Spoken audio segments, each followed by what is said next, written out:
bisa menyampaikan apa yang menjadi pertanyaan dari masyarakat.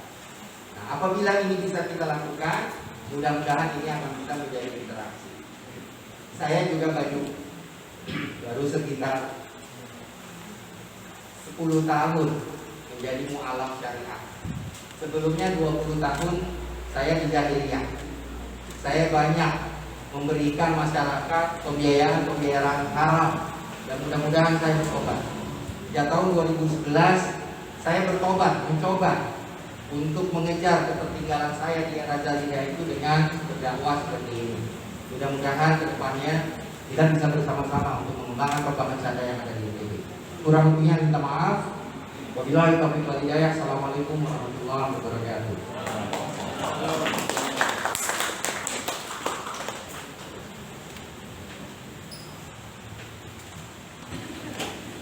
Terima kasih kepada Bapak Direktur Utama PT Bank Syariah.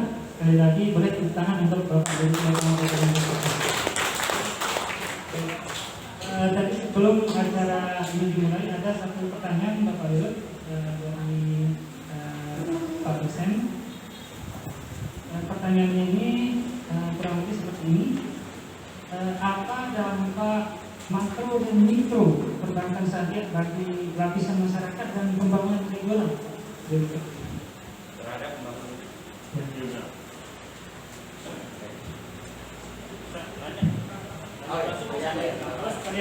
Baik, kami persilahkan untuk membuka sesi pertanyaan bagi Bapak Dr. Ridwan. Kami persilahkan.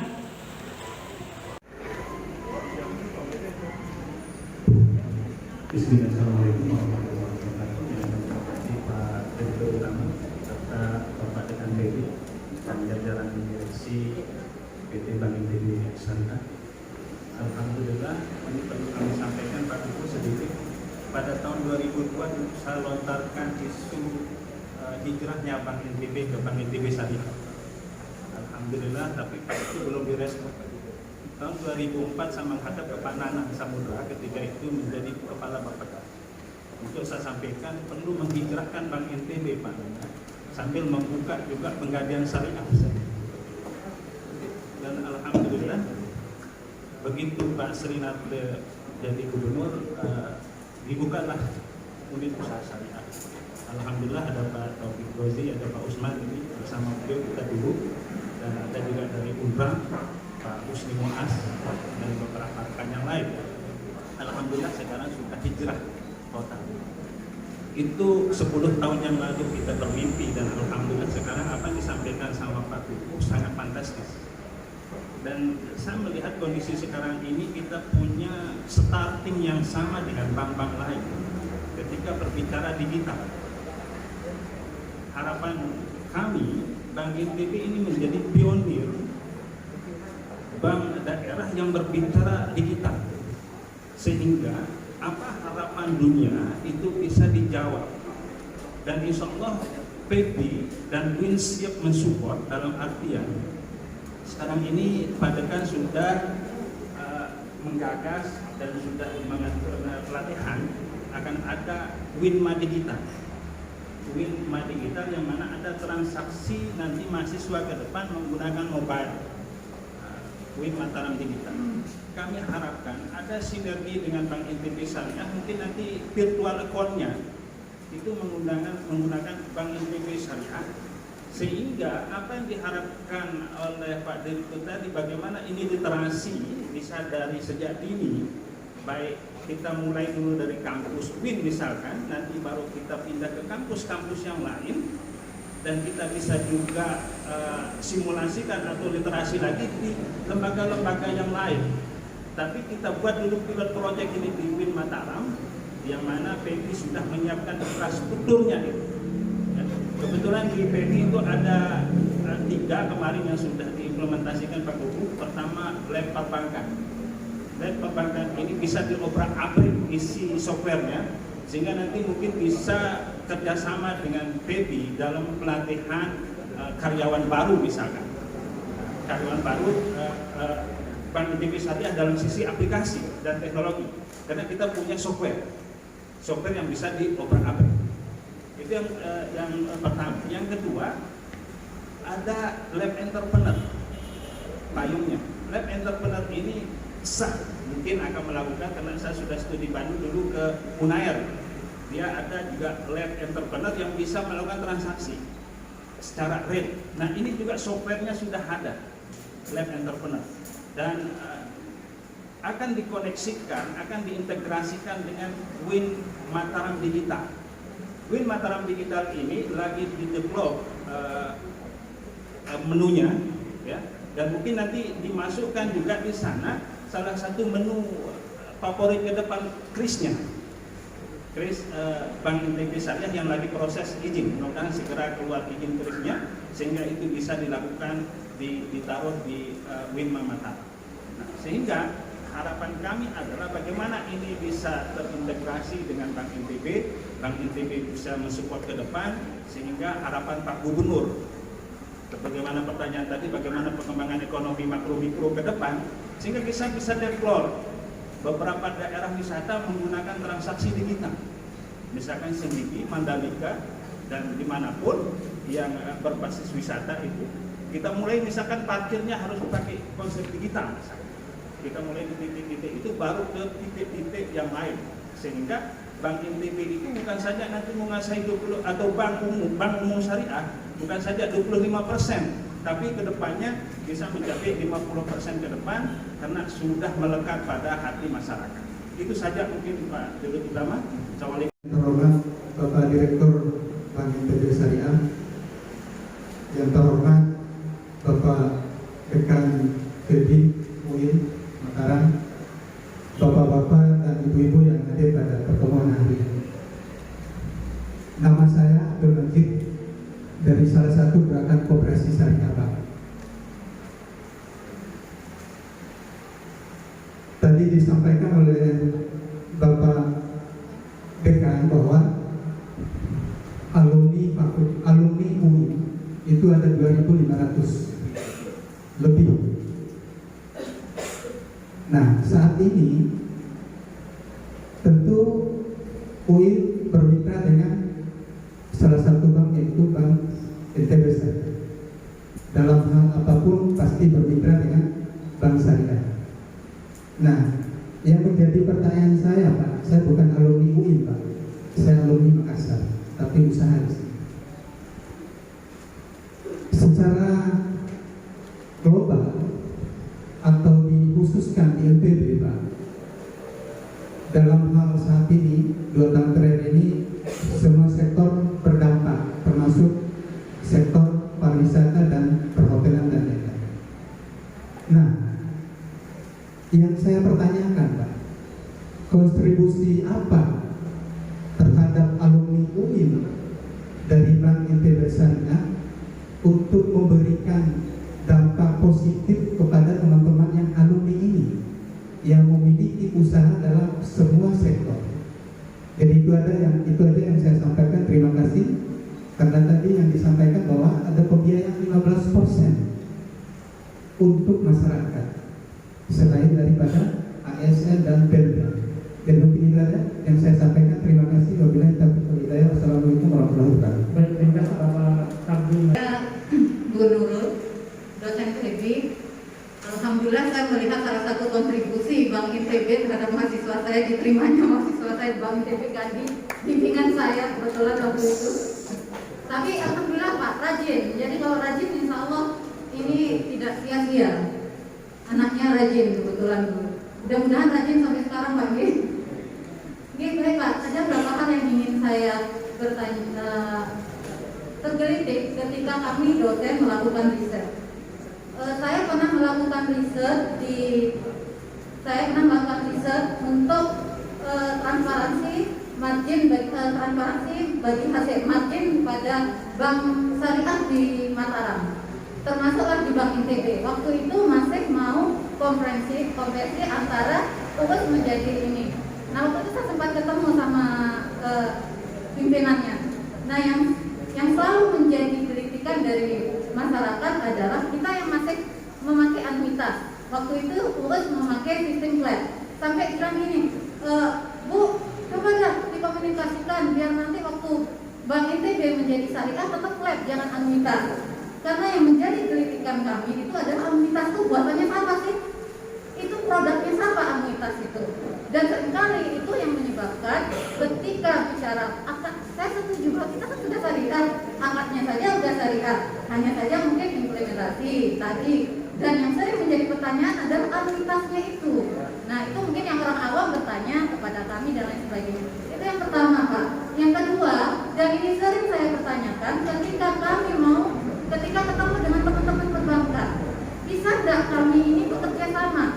Karena terus terang saja, ketika saya riset itu pun, pimpinan sudah mengatakan bantu Nurul nih, ini bagus nih, bantu Nurul. Itu anak buahnya disuruh-suruh yang bawah. Sampai saya selesai riset, tidak ada saya WA tidak dijawab, saya telepon dijawab, saya datang tidak di main seksi bot dan lain sebagainya. Jadi bagaimana kami bisa bersinergi untuk memberikan kontribusi pengembangan bank syariah ini? Itu yang kami sering merasa, sehingga di mahasiswa pun kalau mau riset yang bisa paling tentang pemasaran, tapi yang maksudnya yang sering dipertanyakan ke masyarakat itu sering susah kami dapatkan, dan ini kami dosen sendiri mengalami. Saya berapa kali sekarang sehingga saya lebih fokus untuk UMKM Pak, karena UMKM kami enak ngomong. Yang berikutnya yang ketiga, saya mungkin nggak tahu tadi kurang fokus atau bagaimana. Saya ingin mengetahui kontribusi dari Bank INTB Syariah terkait perannya terhadap pengembangan UMKM. Karena saya tahu UMKM bagus, maka ekonomi juga akan semakin bagus. Itu terima kasih. Assalamualaikum warahmatullahi wabarakatuh. Bismillahirrahmanirrahim. Mudah-mudahan jawabannya pas. Dan ini 1, 2, 3 pertanyaan. Ini adalah pertanyaan umum yang sering ditanyakan oleh masyarakat. Tapi mudah-mudahan selepas ini Bapak dan Ibu tidak ada keraguan bahwa syariah adalah memang kaidah yang harusnya kita pegang untuk kita amalkan. Ya, saya tertarik dengan pertanyaan dari Ibu Nurul tadi, kemudian dari Pak Ridwan tentang digitalisasi, dan yang ketiga tadi mohon maaf pertanyaan dari Bapak tentang kontribusi bagi alumni. Ya, saya jawab yang paling mudah dulu karena ada kaitannya pertanyaannya Bapak dengan pertanyaan Ibu Nurul. Apa kontribusi bagi alumni? Insya Allah ketika nasabah datang, dia nggak pernah menyebutkan alumni UIN.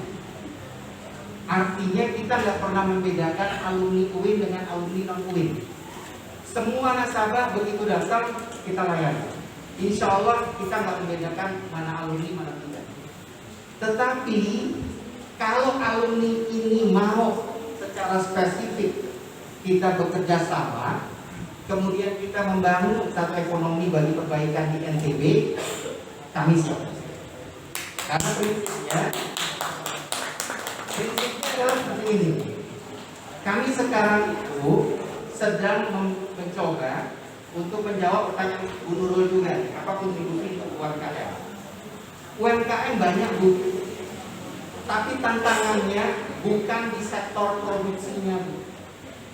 Khawatir saya kita selama ini terbelenggu bahwa UMKM ini kendalanya adalah di produksi. Bukan. Kendala UMKM kita ini adanya sekarang di pemasaran, bukannya produksi. Sedangkan rantai yang ada di perbankan itu adanya di produksi. Jadi ketika perbankan masuk membiayai partnership, ini adalah produksi. Sedangkan yang kita pikirkan ini adalah ETC-nya termasuk pemasarannya. Sehingga challenge kita sekarang bukan lagi masalah produksi, tapi bagaimana caranya UMKM ini produknya bisa diabsorb. Salah satu tantangan UMKM itu ada 3 Bu, tantangan UMKM. Yang pertama quality, yang kedua economic scope-nya. Ketika dia mengembangkan, dia nggak bisa besar, sehingga economic scale-nya kecil. Ketika kecil, ekonomi produksinya akan tinggi. Ketika masuk pasar, nggak bisa bersaing dengan pengusaha besar. Itulah tantangannya. Gimana caranya menjadikan UMKM ini bersatu? Nggak lagi dia punya produk branding A, B, C, D, E, tapi brandingnya satu. Ketika economic scale-nya ini menjadi besar, biaya produksinya bisa ditekan, insya Allah dia bisa bersaing di pasar. Nah, ini adalah challenge kita bersama.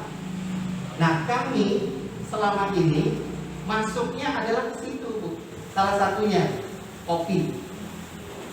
Kita jalan ke KLU, mulai dari Gunung Sari sampai dengan Kayangan, Ibu akan temukan lebih dari 20 branding kopi. Itu yang membuat masyarakat bingung. Karena setiap branding akan bilang, ini khasiatnya, ini khasiatnya, ini khasiatnya, dan lain sebagainya. Ya. Nah, ketika mereka produksi, skalanya kecil, sehingga harganya mahal. Ketika disandingkan di Alfamart, di Indomart, atau di toko, harga saset satu kopi yang besar, kapal api, white coffee, dan lain sebagainya, itu hanya 1.000-1.200. Tapi kopi kita satu, nggak punya sasetan. Kalaupun ada sasetan, dia mahal, jatuhnya 5.000-6.000.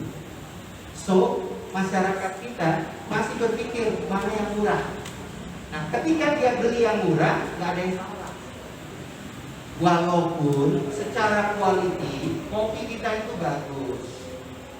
Kalau Bapak dan Ibu suka minum kopi, kopi apapun yang diproduk secara massal lebih banyak menggunakan campuran, apakah itu jagung ataukah itu beras. Sehingga sebenarnya harusnya minum beras rebus, jangan kopi tubruk, minum jagung tubruk, beras tubruk, bukan kopi tubruk jadinya. Nah, itu yang harusnya kita edukasi kepada masyarakat bahwa produk kita itu bagus. Gimana caranya? Challenge kita seharusnya ada inisiasi, baik itu dari akademisi dan lain sebagainya, untuk menyatukan UMKM yang satu kategori dalam satu spirit. Kemudian kita himpun, kita produksi, dan yang keduanya adalah sepanjang dia bisa masuk dengan harga pasar, insya Allah dia pasti akan. Kemudian tentang digitalisasi, Pak Ridwan, kita sekarang sudah punya aplikasi dalam tanda petik laku pandai, itu kurang lebih 80% untuk syarat menjadi digital bank. Jadi aplikasi kita itu fitur-fiturnya 80% itu sudah memenuhi syarat untuk menjadi digital bank. Tinggal kita tambah 20% saja, kita siap untuk launching menjadi digital bank. Yang pertama di BPD, gitu ya. Tapi kita agak repot kalau kita menjadi digital bank. Karena yang namanya digital bank itu bisa dibuka di Jawa Timur, bisa dibuka di Sulawesi, bisa dibuka di mana aja. Nah, kendalanya sekarang bank kita adalah bank regional, bukan bank nasional. Nah, kalau kita sudah menjadi bank regional, fokus kami adalah bagaimana caranya membesarkan regional ini. Sehingga aplikasi kami belum 1 bulan kita rilis, gitu ya. Penambahan agent BSA kami luar biasa. Kalau sebelumnya cuma tercatat 100, sekarang per April itu sudah tercatat 952. Naiknya 9 kali lipat. Kenapa? Karena digital sistem kami sama dengan yang dipergunakan oleh BRI Link. Hanya saja mereka datang lebih dulu. Tapi kalau kita membangun komitmen untuk seluruh masyarakat NTB, saya yakin apa sih keuntungannya gunakan bank daerah? Ini sekaligus menjawab apa kontribusi Bank NTB bagi pembangunan mikro dan makro di NTB. Satu-satunya bank yang memberikan benefit kemaslahatan selain secara direct dalam bentuk layanan dan produk, itu adalah dalam bentuk dividen, dalam bentuk CSR, dalam bentuk dana kebajikan. Satu-satunya itu hanya bisa dilakukan oleh bank daerah. 60% dari laba kami itu dikembalikan kepada pemegang saham untuk menopang pendapatan asli daerah.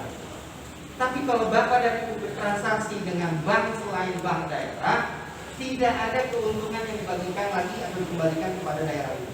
Ini salah satunya. Kedua, secara makro Secara makro sebenarnya kami memegang 30% perbankan syariah ya. Kami memegang 32% dari portfolio perbankan yang ada di NTB. Prinsip kami di Bank Syariah itu bukan kompetisi, tapi kooperatif. Jadi kami punya komitmen, kalau Anda sudah menjadi nasabah di Bank Syariah, kami haram untuk melakukan takeover. Konsep kami adalah seperti itu. Itu yang kami tanamkan kepada seluruh lapisan pegawai yang ada di kami. Kalau dia sudah menjadi nasabah Bank Syariah, maka haram bagi kita untuk mengambilnya. Tugas kita adalah bagaimana caranya menghijrahkan masyarakat NTB yang belum berbank syariah. Kalau tadi 100%, kita 32%. Masih ada 68% lagi yang bisa kita prospek untuk menjadi nasabah perbankan syariah. Secara mikro, Pak, juga menjawab pertanyaan Bu Nurul. Ada nggak sekarang peranan kita untuk menggerakkan UMKM? Ada, Bu. Ada, Pak. Kenapa? Ada 3 sektor utama yang saat ini menjadi dominan setelah pariwisata turun. Pariwisata itu turun, efek dominonya bukan hanya di pariwisata, tapi juga masuk di perdagangan, juga masuk di transportasi, dan lain sebagainya. Nah, 3 sektor yang tidak terimbas dengan COVID secara langsung itu satu pertanian. Yang kedua peternakan. Dan yang ketiga adalah industri pengolahan untuk mensupport pertanian dan ternak. Kami ada nasabah-nasabah binaan kami untuk pengembangan jagung, bawang putih, bawang merah, sapi, kemudian ayam petelur, dan lain ini mungkin nggak terlihat ketika UMKM itu bicara, saya nggak pernah disupport oleh Bank NTB. Betul, karena tadi permasalahannya tadi kami melihat bukan hanya sesaat, bukan hanya melihat bahwa UMKM ini harus dibantu. Kami punya sohibul mal. Kami ingin memastikan bahwa sohibul mal kami berhak juga untuk mendapatkan pengembangan bagi hasil. Sehingga kami nggak boleh gegabah di dalam melakukan kerjasama. UMKM, ya, yuk kita bantu. Tapi UMKM yang masih memiliki prospek untuk pengembangan ekonomi di NTB. Ya. Terakhir, ini paling dahsyat pertanyaan Bu Nurul, makanya saya jawab terakhir. Ya. Bu Nurul, syarat sahnya suatu transaksi akad itu ada di rukun, Bu. Ya, Bu ya, ada di rukun. Kalau tadi Ibu bilang margin, berarti dia jual beli ya, Bu ya. Rukun jual beli itu 5, Bu. Ada barang, ada penjual, ada pembeli, kesepakatan harga, kita ringo. Ya, Bu ya. Tidak termaktub anuitas di sini. Gitu, Bu ya. Tidak termaktub anuitas. Jadi anuitas dan flat ini adalah pola angsuran. Tidak terkait dengan kaidah syariah. Ini terkait dengan bagaimana bank mengelola asetnya. Jadi dia boleh angsuran apa saja, baik ini polanya anuitas atau polanya flat. Bagi kami, Bu, flat itu lebih banyak mudaratnya ketimbang anuitas. Sehingga bank memilih polanya adalah anuitas. Dan tidak ada bank yang mempergunakan flat di dalam pola-pola angsuran khususnya tadi. Nah, jadi waktu saya masuk, saya argue dengan teman-teman hampir 2 tahun.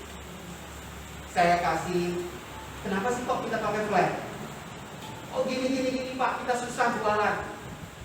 Yang namanya jualan itu bukannya susah, tergantung ikhtiar kita untuk menjelaskan kepada masyarakat. Yang menjadi permasalahan adalah ketika ikhtiar ini belum dilaksanakan, kemudian kita bilang ini susah. Alhamdulillah, sejak 2019 bulan Mei, flat ini kita tutup dari Bank NTB Syariah.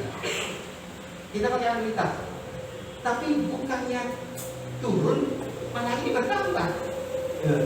Jadi menjadi kekhawatiran ini sudah terjawab. bahwa bukan flat, bukan anuitas yang menjadi masalah. Kalau di sisi pembukuan keuangan, flat ini memberikan mudarat bagi bank untuk jangka panjang. Karena pada saat dia turunnya besar, sehingga kita butuh resource lagi untuk mengelola supaya aset kita ini terjaga tinggi. Nah, sedangkan bank ini butuh untuk mengembangkan supaya bagi hasilnya ini tambah besar pada sholibul mal.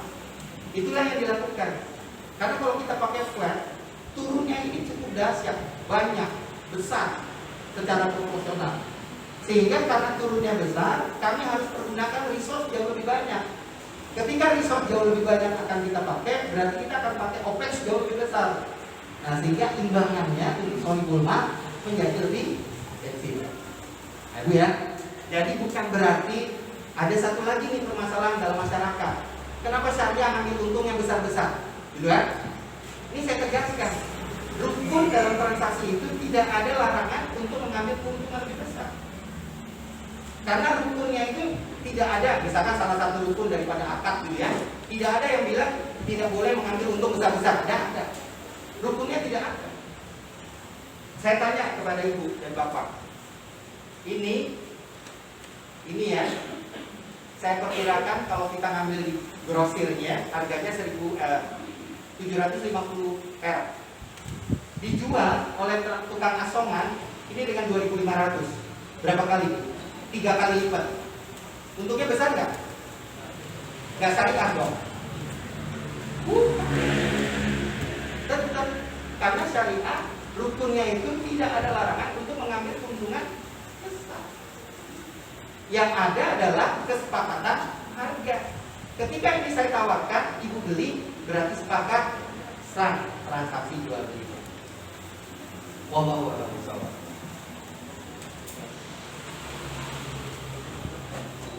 Terima kasih pemaparannya Bapak Direktur Utama, ini sangat menarik sekali untuk semakin diperbincang.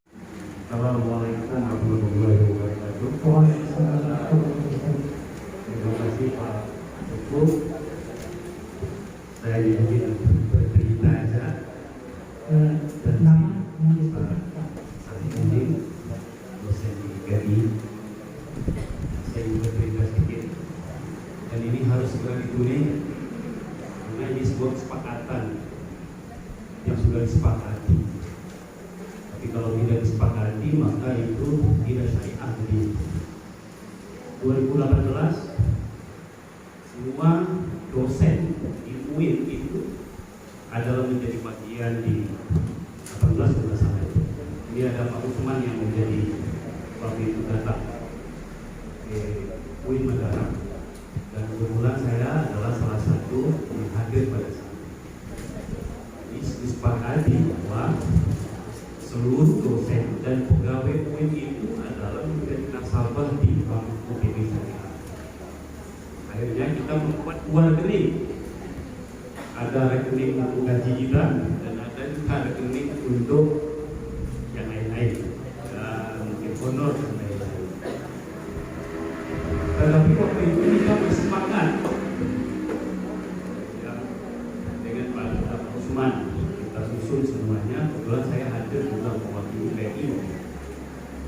Apa kesepakatan kita? Waktu itu kami bertanya kepada Pak Usman, berapa jumlah unit yang ada di Bank Syariah NTB? Beliau menjawab ada 50 unit CNTB ini.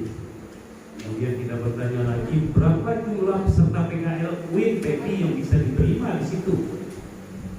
1 unit bisa 10 orang. Nah, kalau 50 unit kali 10 berarti sudah ada 500 orang yang bisa PKL di situ.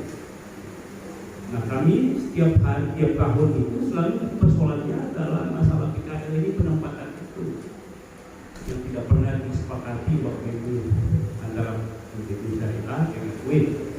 Kami meminta itu karena terus terang saja kami kewalahan ketika mahasiswa kami untuk datang PKL, nggak ada tempatnya. Bahkan NTB Syariah menolak sendiri mahasiswa kami yang PKL di situ.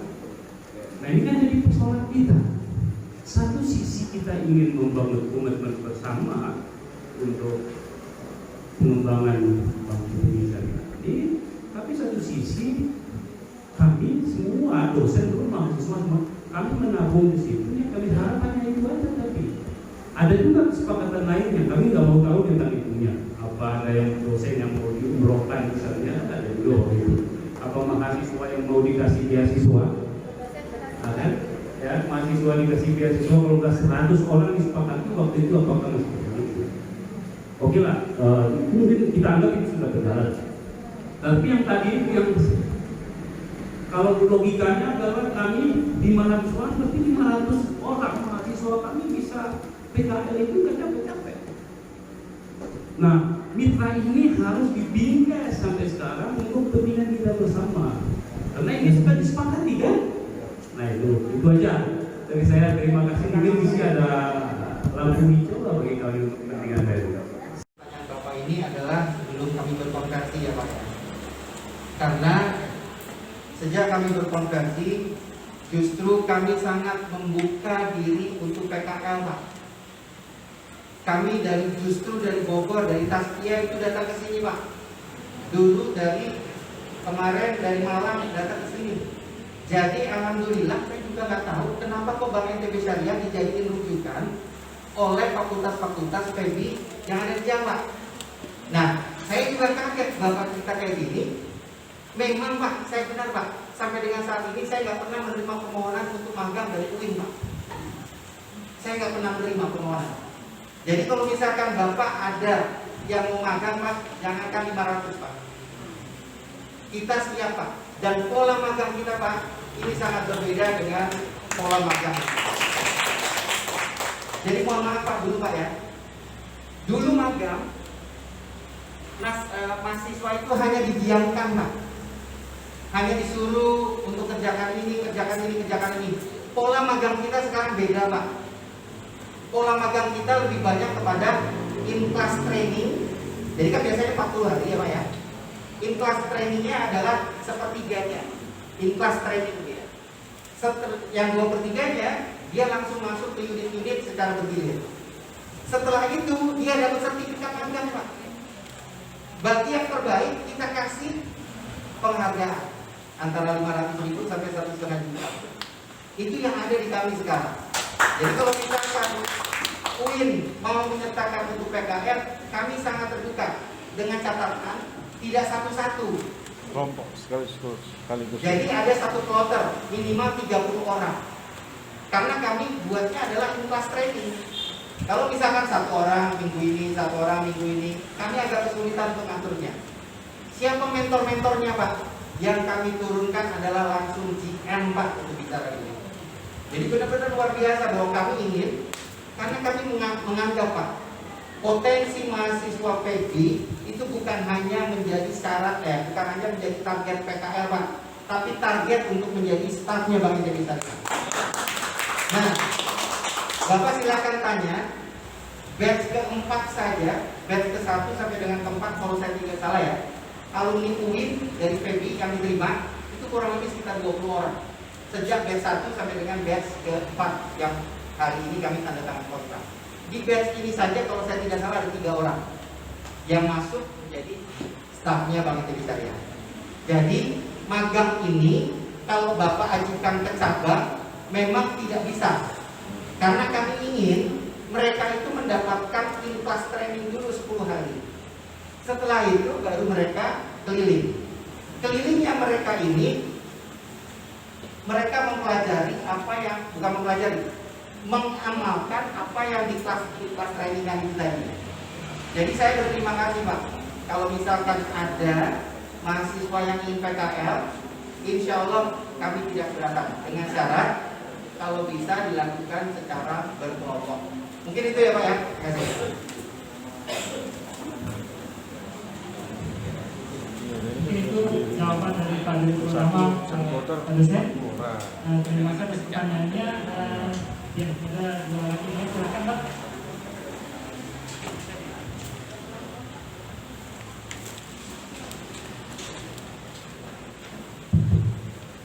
Assalamualaikum warahmatullahi wabarakatuh. Terima kasih kasih atas kesempatan yang diberikan kepada kami ini. Jadi pertanyaan ini sesungguhnya pertanyaan sederhana. Jadi apa yang tadi disampaikan oleh Pak Buku itu saya lihat lebih banyak berhubungan dengan sosialisasi sesungguhnya, gitu ya, sosialisasi bagi syariat. Tapi memang kalau melihat dari data-data yang ada, literasi keuangan syariah ini kan baru misalnya sekitar 89%. Kalau bank nasional itu mungkin sekitar 30 lebih gitu. Dan pertanyaan kami ini sederhana saja Pak. Sesungguhnya stigma yang paling kuat itu yang melekat di masyarakat kita itu kan permasalahan nama bank, gitu. Nama bank. Jadi masyarakat kita itu masih belum bisa membedakan mana bank syariah, mana bank konvensional. Jadi seringkali acuannya kan begini Pak. Acuannya adalah suku bunga yang kemudian berhubungan dengan margin, nanti kemudian coba membandingkan dengan bank-bank yang lain. Itu yang ada di masyarakat kita sekarang ini. Dan nampaknya ini belum banyak disosialisasikan oleh oleh bank syariah, terutama bank NTB. Bank NTB. Jujur saja Pak, saya punya adik itu bank syariah yang kerja di bank syariah, di bank saya juga di bank syariah itu alhamdulillah secara psikologis itu subhanallah ada beban yang begitu berat yang terangkat dari dalam hatinya ketika bank NTB ini sudah berubah menjadi bank syariah sekarang. Jadi ada rasa plong karena sudah berubah menjadi bank syariah. Dan bisa dibayangkan kalau Rasulullah itu mengatakan bahwa pintu riba itu 70 kali 71, salah satu yang paling mudah itu dosanya tambahnya seperti dia lakukan zina dengan ibunya. Subhanallah. Kan begitu menakutkan. Nah, cuman ada satu lagi Pak, permasalahannya selama ini kan yang menjadi acuan bank syariah itu, dan sering kami dengar bahwa yang membedakan antara bank syariah dengan bank konvensional ini hanya masalah akad. Selalu akad yang ditekankan. Selalu akad yang ditekankan. Ada satu bagian yang sebenarnya masyarakat mencoba untuk mengetahui, yaitu dari sisi resiko. Ada risiko yang bisa diminimalisir atau paling tidak lebih tidak berbahaya dibandingkan kalau terjadi permasalahan yang ada di bank konvensional. Nah ini sekali lagi masyarakat banyak tahu apa yang kami sampaikan ini sesungguhnya pertanyaannya juga muncul di tengah-tengah masyarakat kita Pak. Oke, terima kasih. Assalamualaikum warahmatullahi wabarakatuh. Jadi gini Pak, yang Bapak tanyakan dua itu adalah hal yang umum juga bertanya di masyarakat. Mudah-mudahan ini bisa saya jelaskan supaya nanti paling tidak saya juga plong Pak untuk menyampaikan kepada akademisi. Karena sebagian dari yang bertanya itu, yang menyatakan itu dan lain sebagainya itu juga akademisi. Akademisi yang memang menganggap bahwa bank syariah itu sama dengan bank konven. Tetapi saya jelaskan, setelah kami jelaskan filosofinya, baru mereka paham bahwa itu berbeda. Mudah-mudahan ini bisa menjawab. Jadi gini Pak, kalau Bapak sampaikan literasi, saya setuju. Literasi merupakan tantangan kita, tapi bukan hanya tantangan dari bank syariah, tapi tantangan dari kita bersama yang dia sudah paham, kemudian bisa menjelaskan kepada masyarakat, gitu ya. Kenapa kok tantangan perbankan syariah Pak? Praktisi perbankan syariah yang dia mulai sejak awal, kalau dulu Pak, sebelum kami masuk ke perbankan syariah, kami harus diendapkan dulu 1 bulan Pak. Diendapkan untuk belajar kaidah syariah. Jadi trainingnya itu 1 bulan, fikihnya dikasih, muamalahnya dikasih. Jadi begitu kita turun ke masyarakat, kita bisa menjelaskan apa itu bedanya dan lain sebagainya.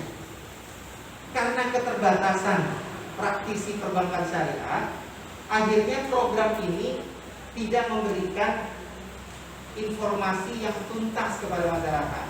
Inilah akhirnya ketika ada seseorang karyawan kami Pak, jangankan gitu Pak, karyawan senior kami Pak, saya tanya dia, apa bedanya bunga sama margin? Kadang-kadang dia menjelaskannya secara tidak tuntas. Itulah yang diterima oleh masyarakat. Ketika masyarakat datang ke frontliner kami, boleh jadi ini ditanyakan oleh masyarakat. Ketika jawabannya menjadi tidak pas, akhirnya masyarakat terbangun persepsi sama aja dengan konvensional, gitu ya Pak ya. Nah, ini sekali lagi teman-teman, ini adalah tantangan kita bersama. Yang dari Bank NTB Syariah sekarang Pak, mulai kita mencoba untuk membangun ini bersama. Jadi jangan hanya ini menjadi tantangannya dari pihak manajemen. Terus terang Pak, saya menjadi mu'alaf baru 10 tahun. Hijrah saya di 2011. Sebelumnya saya di konvensional. Ketika awal saya masuk ke bank syariah, pola-pola yang saya pakai ini adalah konvensional, nggak bisa Pak ternyata. Untuk masuk ke masyarakat ini nggak bisa. Ternyata ada beberapa ulama yang kemudian memberikan nasihat kepada saya. Kalau kamu mau bicara dengan anak-anak, pakailah dakwahmu dengan bicara anak-anak. Kalau kamu bicara dengan remaja, pakailah dialogmu dengan bahasa remaja. Kalau kamu mau bicara dengan orang tua, pakailah dengan cara yang santun kepada orang tua. Ini makna ini mengena bagi saya. Berarti ketika saya ingin mendakwahkan tentang kaidah-kaidah syariah, berarti saya juga harus bisa memahami kaidah syariahnya dulu. Nah, itulah yang sekarang kami coba di sini. Jadi perlahan teman-teman itu kita bangun bahwa kaidah syariah ini gak sama dengan kaidah konvensional. Bagi contoh, Pak, salah satu yang saya catat di sini adalah Bapak mendengar bahwa perbedaan yang mendasar antara konvensional dengan syariah itu diangkat ya Pak ya. Oke, sesungguhnya seluruh transaksi yang ada di syariah itu berbeda dengan yang ada di konvensional. Contoh, ketika ada nasabah ingin menyimpan, kami bertanya, Bapak akan dititipkan kepada kami atau dibagi hasilkan? Saya titip, berarti dana nasabah ini akan kami masukkan ke dalam pooling wadiah. Di mana pooling ini kami tanya juga, apakah kami boleh mengoperasionalkan dana Bapak? Oh boleh, silakan. Berarti ini akan kami masukkan ke dalam pooling operasional. Jadi wadiah, kemudian operasional. Tetapi apabila nasabah bilang, jangan dipakai. Oke, berarti dana ini tidak kami perhitungkan untuk dioperasionalkan. Sampai demikian Pak. Sampai akhirnya urat-urat ini berjalan sampai dari sisi revenue. Kalau di sini adalah dari sisi funding, yang sini sisi revenue Pak. Masuk dari bagi hasil, masuk dari margin, masuk dari ujrah dan lain sebagainya. Yang akhirnya ini masuk. Nah, itulah yang membedakan ketika kami menghitung bagi hasil dan bunga. Ciri-cirinya Pak, bagi hasil di kami itu berfluktuasi Pak. Jadi kalau misalkan Bapak dan Ibu lihat di print out tabungannya, bagi hasil kami itu selalu beda-beda Pak, dari bulan ke bulan. Itu menunjukkan bahwa dasar perhitungan bagi hasil kepada sohibul mal itu menjadi berbeda. Nah, kemudian nasabah lihat, datang ke bank syariah, minjem 100 juta, angsurannya berapa? 3 juta, gitu ya. Kemudian ke konvensional, angsurannya berapa? 3 juta. Langsung persepsinya sama aja bank syariah dengan konvensional. Sesungguhnya beda Pak. Jadi kalau misalkan kaidahnya air Pak, kaidahnya air sama-sama Pak, sama-sama tidak berwarna. Kaidahnya air ya Pak ya, sama-sama tidak berwarna. Tetapi kita sama-sama tahu kalau alkohol itu yang murni dia warnanya putih Pak, bening gitu Pak ya. Ini ada air yang saya tuangkan dengan aqua, kemudian ini ada air yang saya tuangkan ini, kemudian saya kasih 5 tetes alkohol Pak. 2, 3, 4, 5, warnanya berubah. Kalau Bapak saya suruh milih, Bapak milih yang mana? Pasti yang ini Pak, yang tidak ada alkoholnya. Nah, demikian pula dengan bunga dan margin. Ketika besarannya sama, dia bukan berarti menunjukkan bahwa polanya sama. ketika dia sama-sama benih, bukan menunjukkan bahwa ini sama dengan, jadi bunga tidaklah sama dengan harga mati. Kenapa demikian? Karena memang Allah sudah tegaskan bahwa riba itu nggak sama dengan harga mati. Gitu Pak ya. Nah, tapi saya sependapat, setuju dengan Bapak bahwa komunikasi inilah yang kurang kepada masyarakat. Nah, sehingga tantangannya adalah ketika saya bertemu dengan masyarakat yang bertanya seperti itu, saya tegaskan. Bahkan lebih fatal. Ketika saya masih di bank sebelumnya, alhamdulillah saya dipertemukan dengan komunitas lariba. Betul ya? Komunitas lariba. Dia ingin bertemu khusus dengan saya ketika saya kunjungan ke Solo. Akhirnya dia kasih masukan kepada saya. Banyak sekali masukan. Yang intinya adalah bahwa bank syariah ini belum murni melaksanakan syariah. Saya terima masukannya. Setelah itu saya tanya, Pak, kalau Bapak selama ini masih ragu dengan bank syariah, kemudian Bapak usahanya perlu perbankan nggak kira-kira? Perlu. Saya perlu perbankan, kami butuh perbankan. Terus Bapak pakai perbankannya apa? Saya pakai BCA. Innalillah. Saya jawab begitu. Loh, kenapa kok antum jawab innalillah? Saya kan nggak minta bunga di sana. Betul. Antum memang tidak mendapatkan bunga di sana, tapi antum menjadi saksi, paling tidak menjadi syiar bahwa produk konvensional itu dipergunakan oleh antum. Balik istighfarnya adalah kami. Sejak pertemuan itu sampai dengan saat ini, beliau aktif komunikasi dengan saya. Dan alhamdulillah, sejak pertemuan itu langsung semua anggotanya ditutup keluar dari bank konvensional. Jadi kata haram itu bukan dari nol. Kalau dia bunganya, dia nabung di bank konven, nol, saya nggak dapetin bunga, betul.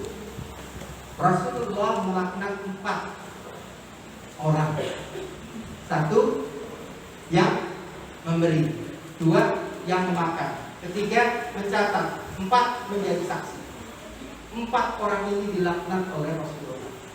Nah, ketika kita menjadi saksi dan bersyiar untuk produk konvensional, walaupun kita tidak dapat bagi hasil, insya Allah sesuai dengan sabda Rasulullah. Dan saya yakin karena Al-Quran dan sabda Rasulullah sesungguhnya adalah benar adanya. Jadi gitu ya Pak ya. Terima kasih.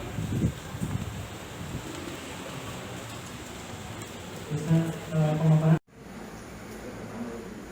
Kalau tidak salah, beberapa minggu yang lalu ada salah seorang nasabah Bank Indonesia cerita ke saya terkait dengan sudahnya dia melakukan transaksi di Bank Indonesia. Transaksinya itu adalah transaksi pinjam meminjam. Transaksi pinjam meminjam, pinjam meminjam uang di bank. Kemudian dalam transaksinya menggunakan akad musyarakah mutanaqisah. Kemudian sembari dia bertanya ke saya, kemudian secara teori saya pernah membaca terkait dengan struktur atau pola akad di dalam fikih. Dalam akad itu kan ada akad tijarah dan ada akad tabarruat. Kalau dalam akad tersebut pinjam meminjam itu kategorinya adalah akad tabarruk. Kemudian kalau akad tijarah ada murabahah, kemudian ada mudharabah dan sebagainya. Nah, dalam hal ini saya ingin minta kejelasan terkait dengan itu. Karena secara teori sudah saya jelaskan terkait dengan bagaimana kemudian implementasi dari akad-akad itu. Tapi dalam prakteknya tadi katanya dia pinjam uang lalu kemudian menggunakan akad musyarakah mutada desa dengan jaminan SK. Kalau pembiayaan sudah saya bisa maklumi, misalnya murabahah itu bisa saya maklumi, kemudian musyarakah juga sudah bisa saya maklumi. Terima kasih. Assalamualaikum warahmatullahi wabarakatuh. Afwan, mungkin rekan Bapak yang agak keliru dalam menyampaikan. MMT akadnya cuma satu, Pak. Tidak ada tabaruk. Jadi bukan pinjam meminjam. Kalau di kami ada pinjam meminjam, akadnya pakainya kod, Pak. Dan tidak ada tambahan sama sekali. Itu yang kami masuk di program dengan produk kami Mawar Emas. Mawar Emas itu kita kasih kepada masyarakat golongan ekonomi lemah yang dia kena rentenir, mau melunasin, tapi dia nggak punya uang. Nah, dia kita kasih tabaruk tanpa adanya tambahan dari kita. Jadi misalkan dia pinjam maksimum 1 juta, dikembalikan 1 juta. Kenapa kami seperti itu? Karena kami ingin sebagian dari apa-apa yang kami punya itu ingin kita kasih kemudahan kepada masyarakat. Karena kami percaya keberkahan itu boleh jadi dari kami melakukan ini. Nah, jadi kami yang tadi Bapak sampaikan di NMT itu tidak ada tabaruk. Karena sifatnya itu adalah sewa menyewa. Atas dasar sewa menyewa itulah kami dapat ujroh. Nah, ujroh itulah yang dipergunakan sebagai angsuran dari si nasabah. Jadi prinsipnya adalah pengambil alihan. Jadi kami bermitra, Pak. 2, bank dengan nasabah. Jadi ya, bermitra. Setelah bermitra, kemudian kami sewakan. Aset itu disewakan, baik itu disewa oleh nasabah ataupun oleh orang lain, kan dapat hasil. Nasabah itu kemudian menyerahkan bagi hasilnya dia untuk membantu, untuk mengambil porsi kepemilikan di kami. Jadi konsepnya adalah semakin lama share kami semakin berkurang hingga akhirnya habis. Dibayarnya dari mana? Dari porsi bagian ujrohnya nasabah. Nah, konsepnya MMT adalah demikian. Khawatir saya masyarakat terpola dengan konsep pinjam meminjam uang. Nah, karena kami prinsipnya bukan akad pinjam meminjam yang kami lakukan. Bapak silakan tanya dengan temannya, Pak, saya boleh lihat akadnya nggak? Kalau akadnya nanti tertulis tabaruk, gitu ya, baru Bapak bisa sampaikan seperti itu. Tapi akadnya itu adalah MMT, bukan lagi menjadi tabaruk. Mungkin gitu, Pak.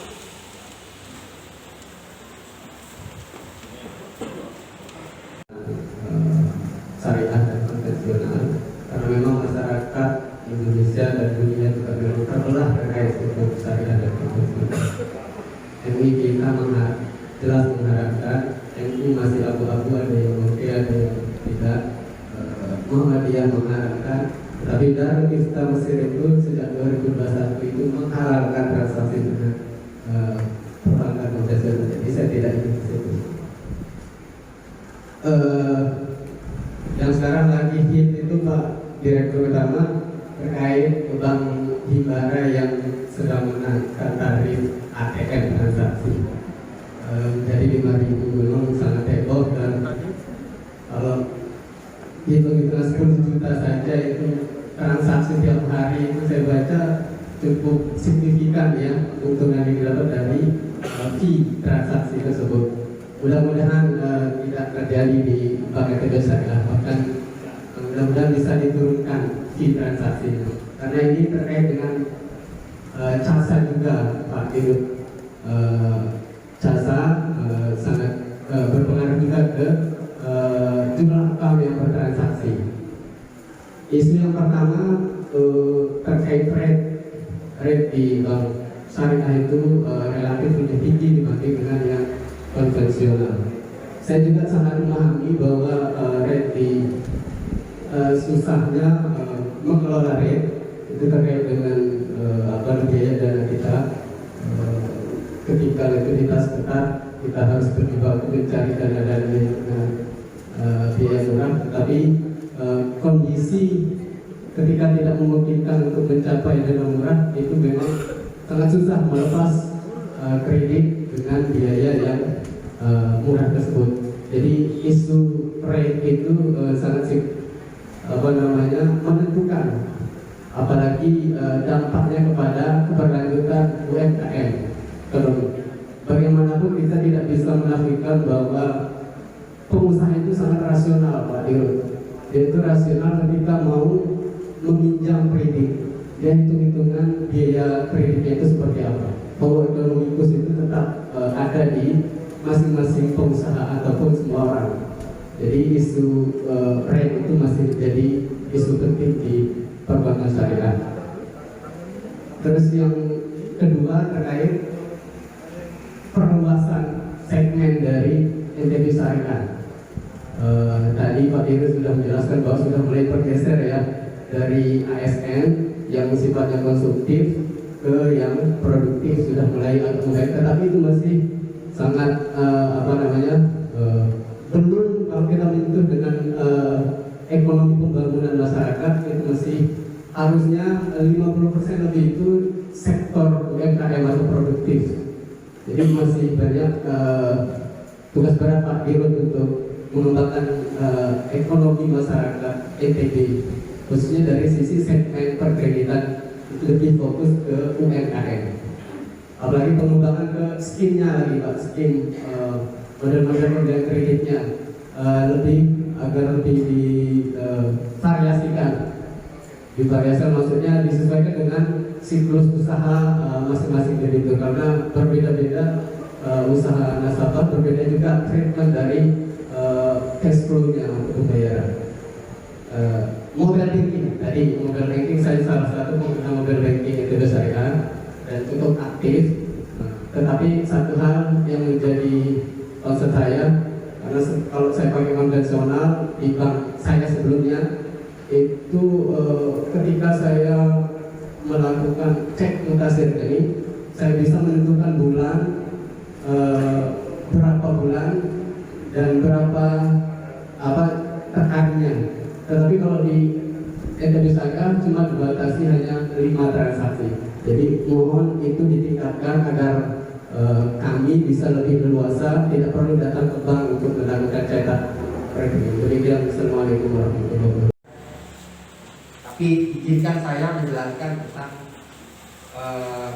rencana untuk pengembangan teknologi informasi yang ada di Bank Indonesia. Jadi fee check saldo insya Allah sampai dengan saat ini kita gratis. Kedua, Bapak sampaikan di sini ada kendala untuk cek transaksi di bulan-bulan sebelumnya.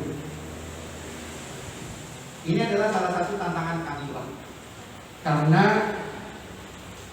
kami IT saat ini masih sangat tergantung dengan vendor. Kenapa? Karena skop transaksi kami masih kecil. Sehingga kalau kami beli, maka imbangan transaksinya cukup mahal. Itu dulu ya Pak ya, sebelum kami konversi. Nah, 2,5 tahun menjalan ke arah 3 tahun, kita transaksinya sudah mulai bertambah nih. Mobile bankingnya saat ini sudah 22.000 usernya. Sebelumnya pada saat transaksi pertama 2017 itu hanya 3.000 Pak. Sekarang sudah 22.000.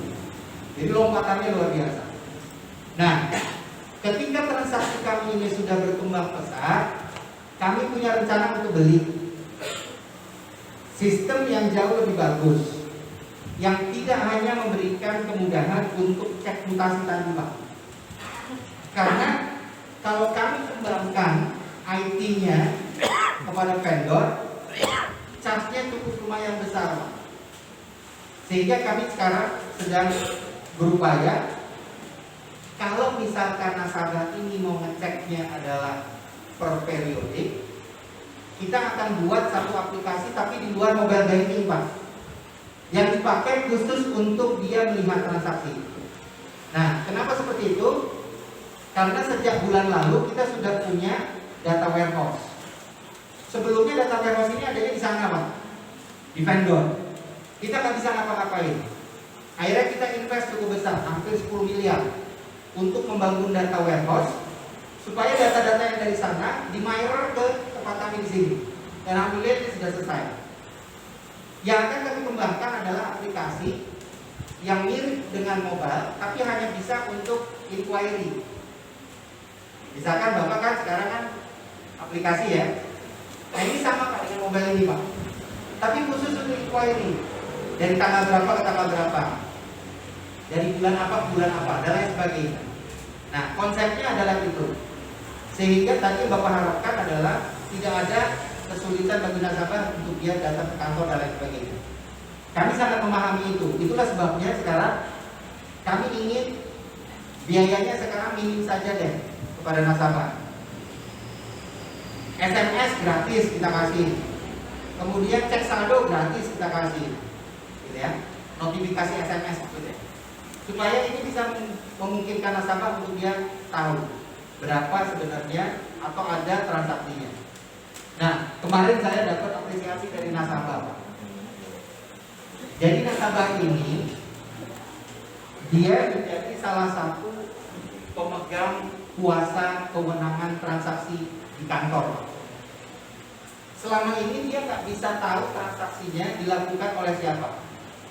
Sejak ada notifikasi, dia bisa monitor. Karena dia tidak aktif di perusahaan, dia dari luar. Tiap hari dia bisa tahu uang berapa yang keluar di dia, karena kita ada notifikasinya. Nah, ini sangat membantu nasabah, khususnya bagi perusahaan yang dia kewenangannya, keuangannya dikasihkan kepada pihak ketiga, kepada stafnya dan sebagainya. Nah, insya Allah kedepannya mudah-mudahan aplikasi ini bisa cepat selesai, Pak. Karena membangun aplikasi ini mudah-mudahan tidak terlalu sulit. Karena kami sudah punya data warehouse, tinggal dirujuk harinya saja. Ya, tapi paling tidak tidak bisa lebih dari 1 bulan. Misalkan dari tanggal 1 Agustus sampai 31 Agustus tahun 2000 itu bisa. Tapi kalau lebih dari 1 bulan itu tidak bisa. Karena kapasitas kami untuk menarik data itu cukup memberatkan apabila dia masuk ke dalam jaringan. Nah, tapi nanti akan kami pikirkan, mudah-mudahan ini bisa menjadi satu solusi. Kemudian isu rate lebih tinggi, Pak. Memang kami mahal, Pak. Jadi suatu ketika di bank saya sebelumnya itu terkenal sangat mahal, Pak. Terkenal sangat mahal dibandingkan dengan bank syariah lainnya. Tapi saya sampaikan kepada nasabah, kaidah syariah itu butuh sesuatu yang memang dia berbeda. Bisa ada maslahatnya, bisa ada mudorotnya. Kalau ada mudorotnya, pastinya ini bisa menghilangkan biaya-biaya dan lain sebagainya. Nah, yang maslahatnya ini kadang-kadang nggak dilihat oleh nasabah. Ketika nasabah melihat maslahatnya, berapapun dicas oleh bank, dia nggak keberatan. Terbukti kami waktu pas di bank sebelumnya, dan kami implementasikan di sini untuk produk-produk tertentu berbasis bagi hasil musyarakah, itu kami rate-nya lebih tinggi, Bang. Musyarakahnya. Kenapa lebih tinggi? Karena dalam kami berbagi resiko, berbagi keuntungan, ini juga ada berbagi resikonya, Pak. Jadi berbagi resiko itu juga kami hadapi. Itulah sebabnya keuntungan-keuntungan itu sebagian kami taruh di cadangan. Sehingga kalau misalkan ada resiko yang terjadi di sini, kami bisa pakai di sini untuk menyeimbangkan bagi hasil yang ada. Itu konsepnya. Nah, salah satu contohnya gini. Apabila ada seorang developer ingin mengembangkan satu kawasan, bagi hasil yang kami tawarkan itu cukup besar, dan dia mau, Pak, mau. Karena developer itu kemudian dia bilang, Pak, ini bener nih, charge-nya bank Bapak cuma sebesar ini. Iya, sebesar ini. Kenapa? Oh ya, nggak apa-apa. Dibandingkan dengan bank konvensional, bagi hasil kami itu sekitar 30% lebih mahal. Tapi mereka mau, Pak. Kenapa? Karena konsep musyarakah itu dibayar ketika nasabah ada hasil. Jadi ketika mereka sudah dicairkan syirkahnya oleh kami, gitu ya, dia bangun dan lain sebagainya, sebelum mereka bisa jual, dia nggak perlu bayar kewajiban ke kami. Biasanya 6 bulan, 7 bulan baru dia bisa bayar. Itulah yang kami lakukan. Sehingga nasabah bilang, enak ya dengan sistem syariah ya. Ternyata sistem syariah ini memberikan keleluasaan kepada nasabah. Ketika dia dapat hasil, baru dia boleh bayar sebagai hasil. Jadi ketika ini kami sampaikan, nasabah paham. Jadi ini adalah salah satu tantangan di tempat kami, di pegawai kami, untuk bisa menjelaskan maslahatnya terhadap produk-produk. Kalau nasabah tahu maslahatnya, insya Allah nasabah tidak keberatan. Tapi bukan berarti seluruh charge yang ada di Bank NTB Syariah ini mahal. Enggak. Kami masih menghitung. Apalagi ketika pandemi terjadi, banyak peluangan, kelonggaran, diskon yang kami berikan untuk nasabah-nasabah. Bahkan kami rela tidak menerima bagi hasil sepanjang UMKM ini bisa berjalan. Nah, kurang lebih UMKM ini alhamdulillah, walaupun kami tidak mencas biaya yang terlalu mahal, mereka dengan ikhlas kasihkan itu ketika mereka dapat hasil. Jadi mereka harus mau ketika hasilnya lebih besar, maka bagi hasil kami akan lebih besar. Nah itu konsep yang mereka juga harus adil mau. Kalau ada risiko, kami tanggung risikonya. Kalau ada hasil yang lebih besar, mereka juga harus mau untuk membayar lebih besar. Mungkin itu, terima kasih. Dosen dari PBI. Pertanyaannya sederhana saja, Pak. Terkait tadi Bapak menyebutkan adanya transaksi antar developer ya dan Bank NTB misalkan. Yang sini misalkan ada salah satu nasabah yang ingin mengambil rumah, misalkan dalam kurun waktu 15 tahun, lalu dia ingin melunasi rumahnya itu dalam misalkan 7 atau 8 tahun.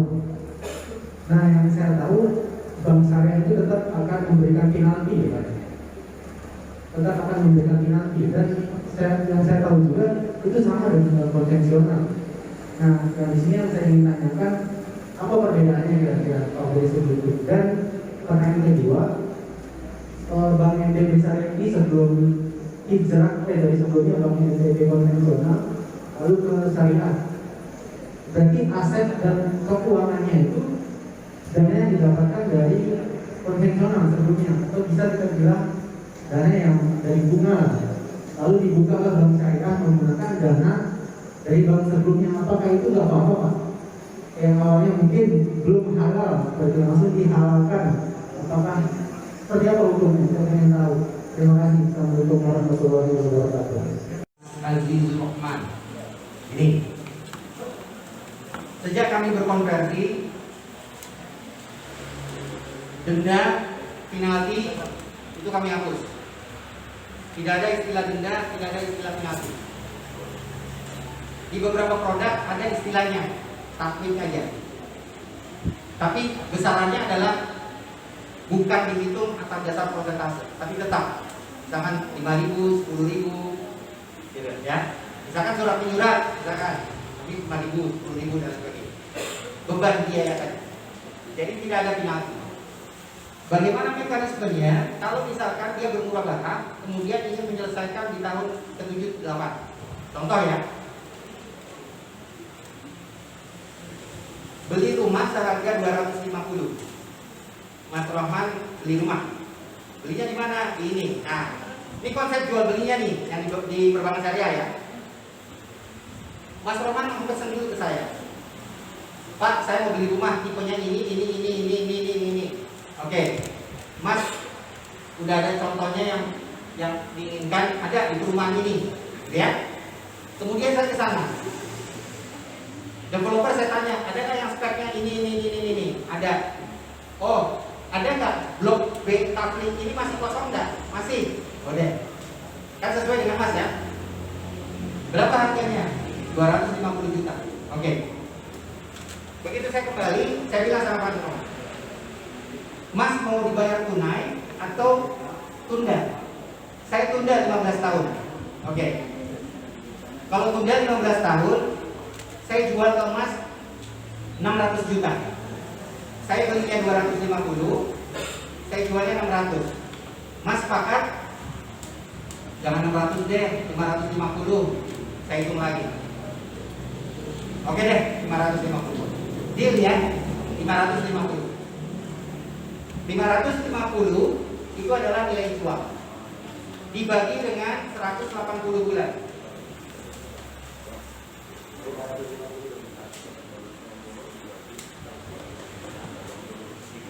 Nah, angsurannya 3 juta per bulan. Ya. Ketika saya sudah declare 550, maka sesungguhnya kewajiban nasabah ini berapa?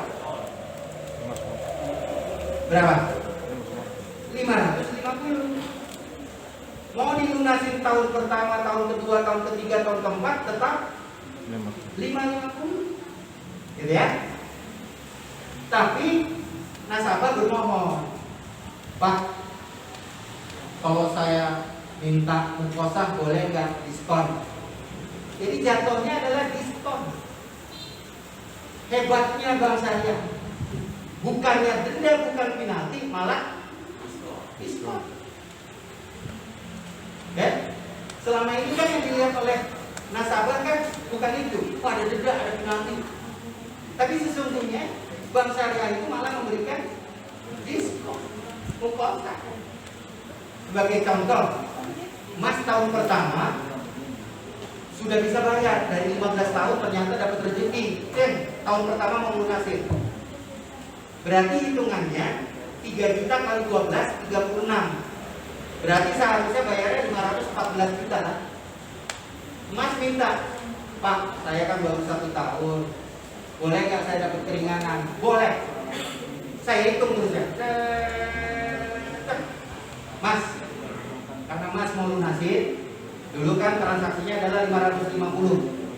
Mas bayar deh 350 aja. Berapa diskonnya Mas? 200 juta.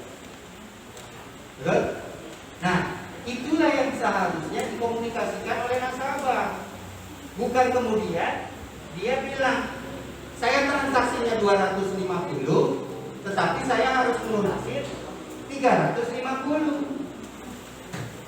Terusnya bilang deh, selisihnya ini adalah denda. Salah, koridornya bukan denda. Ya, jadi kan ini kan adalah jual beli, transaksinya di sini. Justru Bank Syariah itu memberikan keringanan 200 juta. Ya Mas ya? Oke, terus yang ketiga tentang konversi.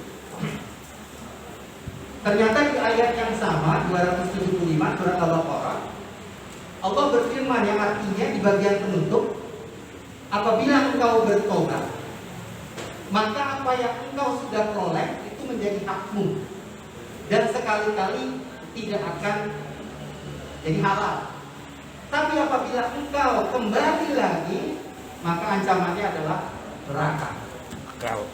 Yang bilang bukan saya, yang bilang Allah Subhanahu wa Ta'ala. Jadi kalau bapak-bapak sekarang sudah mempergunakan produk syariah, saya doakan mudah-mudahan tidak akan berniat untuk kembali ke konvensional. Tidak akan kembali ke konvensional. Saya doakan. Bukan karena saya takut kehilangan nasabah, tidak. Karena bapak dan ibu adalah saudara-saudara saya. Saya ingin ketemu lagi dengan bapak dan ibu nanti di jannahnya Allah. Gitu ya. Jadi ketika kami sudah bertobat, kami hijrah, apa yang kami peroleh itu adalah halal. Sehingga ini menjadi satu konsep dalil dasar kami bisa mempergunakan itu sebagai hutang. Lanjut dengan Pak Syariah di bidang digitalisasi dan SDI untuk bisa direkrut menjadi pegawai bank syariah, termasuk untuk mahasiswa atau mahasiswi UIN yang akan TKR. Kemudian untuk penjelasan Bapak Direktur Utama, 60% biar tidak dikembalikan ke pemerintah daerah dan memohon dukungan Bapak dan Ibu dosen untuk bisa mensosialisasikan Bank Indonesia Syariah ataupun bank syariah lainnya supaya bisa menggunakan produk-produk Bank Indonesia Syariah. kita cukupkan sampai di sini. Terima kasih banyak dan berikan aplaus untuk Bapak Direktur Suku Raja. Kita tutup. Terima kasih kepada Bapak-Bapak, Ibu-Ibu yang telah hadir dan mensukseskan acara ini. Saya tutup. Wabillahi taufiq wal hidayah. Wassalamualaikum warahmatullahi wabarakatuh. Terima kasih diucapkan kepada saudara moderator dan kepada terutama DPP saya, Ibu. Sebagai informasi Pak Dirut dan tim, di dalam planning kegiatan TEDI ke depan itu ada namanya TEDI Mengajar. Jadi ada pembangunan secara akademik kita. Kalau misalkan hanya ditayangkan di S1, sementara pada level pendidikan menengah itu tidak pernah disampaikan. Sehingga kesadaran itu yang membuat kami di planning ke depan itu ada TEDI Mengajar yang targetnya adalah teman-teman madrasah kalian dan SMP, termasuk mungkin di Majlis Taklim. Terima kasih atas kehadiran kita semua dan atas nama fakultas kami mohon maaf. Assalamualaikum warahmatullahi wabarakatuh.